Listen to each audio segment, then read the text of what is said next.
Welcome to our channel 1 to Step, and in today's video I'll be showing you how to log into your Rentmanager account. Before getting started, if you are new to the channel, please do subscribe and turn on the notification bell icon so that you get notified every time we upload new videos. Now let's get started. First of all, open your Google Chrome or any web browser, then on the search bar type in Rentmanager Login. Once you press enter, you'll see these kind of results. From this, click on the first link.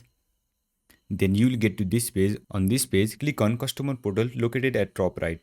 Once you click on it, you'll get to this login page. On this page, you'll have to enter your email address and your password. And if you are a new user, you can click on this link to register for a new account. Now, go ahead and enter your email address.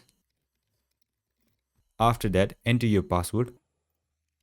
And if you want the system to remember your login credentials, you can click on this check mark and it will save your login infos for next time. And in case if you don't remember your password, you can click on this link to recover it. Make sure you have entered your correct credentials, then click on the login button. Once you click on it, you'll be logged into your account. That's it for this video. I hope this video was helpful, and if it was, don't forget to leave a like, comment and subscribe and turn on the notification bell icon so that you get notified every time we upload new videos, and I'll catch you on the next one.